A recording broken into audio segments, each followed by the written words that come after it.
സരിതാ മൊഴികൾ നാട്ടിൽ പ്രകമ്പനങ്ങൾ സൃഷ്ടിച്ചുകൊണ്ടിരിക്കുമ്പോൾ സകല നേതാക്കളുടെയും ജാഥകൾ അങ്ങിങ്ങായി യാത്ര തുടരുകയാണ്. കരക്കെത്തുമെന്ന പ്രതീക്ഷയിലാണ് പിണറായി വിജയൻ, സുധീരൻ, കുമ്മനം, ഉഴവൂർ വിജയൻ തുടങ്ങിയവരുടെ യാത്രകൾ. പരസ്പരം ചീത്ത വിളിക്കലാണ് ജാഥാ പ്രസംഗങ്ങളിലെ പ്രധാന പരിപാടി. സുധീറിന്റെ ജാഥയിൽ കസേരയെ നോക്കിയാണെങ്കിലും ബിന്ദു കൃഷ്ണ ക്ഷോഭിക്കുന്നവരുടെ സുവിശേഷം തന്നെ അവതരിപ്പിക്കുന്നു. ജാഥ അംഗങ്ങൾക്ക് വീതിച്ചു കൊടുക്കപ്പെട്ട വിഷയങ്ങളിൽ പിണറായി വിജയൻ എന്ന വിഷയമാണ് ബിന്ദു കൃഷ്ണയ്ക്ക് ലഭിച്ചത്. അതുകൊണ്ട് പിണറായിയെ ലക്ഷ്യമിട്ട് ബിന്ദു കൃഷ്ണ നടത്തുന്ന പ്രസംഗങ്ങൾ നാടിനെയും കസേരകളെയും പ്രകമ്പനം കൊള്ളിക്കുകയാണ്. പിണറായി വിജയൻ സഖാവ് ഇന്നിപ്പോ കേരളത്തിന്റെ മുഖ്യമന്ത്രിയാകാൻ ഉടുപ്പും തുന്നി യാത്ര തുടങ്ങി. പ്രിയപ്പെട്ടവരെ, ഞങ്ങൾ ഈ യാത്രയുമായി മലപ്പുറത്തെത്തിയപ്പോൾ കാണാം, സഖാവ് പിണറായി വിജയന്റെ മുഴുവൻ പ്രചരണ ബോർഡുകളിലും ആകെ പച്ചമയം.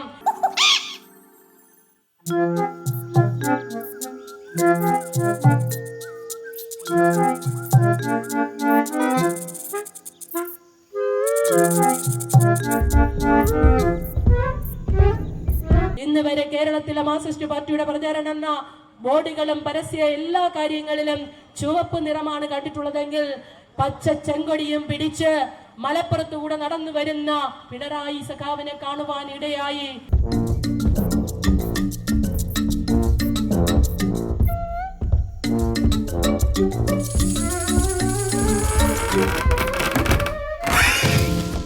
തൃശ്ശൂരിൽ ഞങ്ങൾ എത്തിയപ്പോൾ കണ്ടു, ക്രിസ്തീയ സഹോദരങ്ങൾ തിങ്ങിപ്പാർക്കുന്ന പ്രദേശങ്ങളിൽ അദ്ദേഹം അതാ കുരിശാകൃതിയിലുള്ള രൂപമൊക്കെ വരെ ഉരച്ചു വെച്ച് അതിന്റെ ചുരുവട്ടില് ചിരിച്ചുകൊണ്ട് നിൽക്കുന്നു.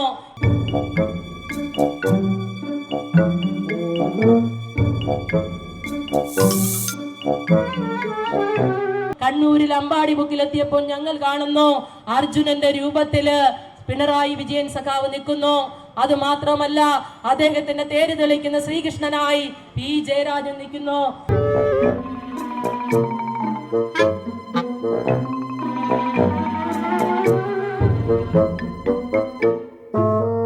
ഇന്ന് സഖാവ് പിണറായി വിജയൻ ചിരിക്കുന്നുവെങ്കിൽ അദ്ദേഹത്തെ അതിന് പ്രേരിപ്പിച്ചത് മാധ്യമങ്ങളിലൂടെ ഞങ്ങൾ മനസ്സിലാക്കി. ഈവന്റ് മാനേജ്മെന്റ് ഗ്രൂപ്പാണത്രേ. ഈവന്റ് മാനേജ്മെന്റ് ഗ്രൂപ്പ് ചിരിക്കാൻ പറഞ്ഞാൽ ചിരിക്കും, ഇരിക്കാൻ പറഞ്ഞാൽ ഇരിക്കും, നടക്കാൻ പറഞ്ഞാൽ നടക്കും.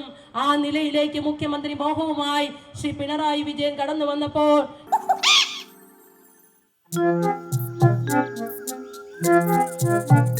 മറ്റുള്ളവരുടെ സ്ഥിതിയും വ്യത്യസ്തമല്ല. ജാഥകളിൽ നേതാവെത്തും വരെയുള്ള ജാഥാംഗങ്ങളുടെ പ്രകടനം.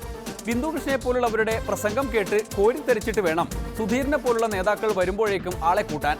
ഇനി ആരും വന്നില്ലെങ്കിൽ സ്ഥിതി നേരത്തെ കണ്ടതുപോലെയായിരിക്കും. ഉള്ള ആളുകൾ എഴുന്നേറ്റ് പോകും മുമ്പ് ഡെമോക്രസിയും ഇന്നത്തേക്ക് പിന്മാറുന്നു. നാളെ വീണ്ടും കാണും വരെ നന്ദി, നമസ്കാരം.